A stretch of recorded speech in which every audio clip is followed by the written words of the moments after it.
Mayroon akong sunscreen na ginagamit. Baka gusto ninyo i-try. Maganda siya sa face. Mga mi.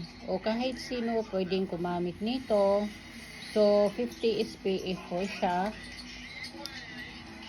Maganda siya sa face. Try nyo. Maganda siyang gamitin.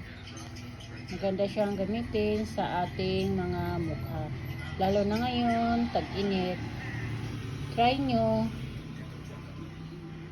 Maganda talaga siya. Maganda ang result nito sa ating mga mukha.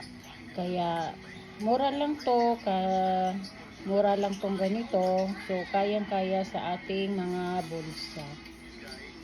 Kaya sa gusto ng ganito, pwede naman kayo bumili kahit saan.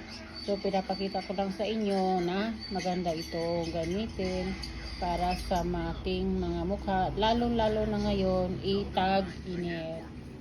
Thank you.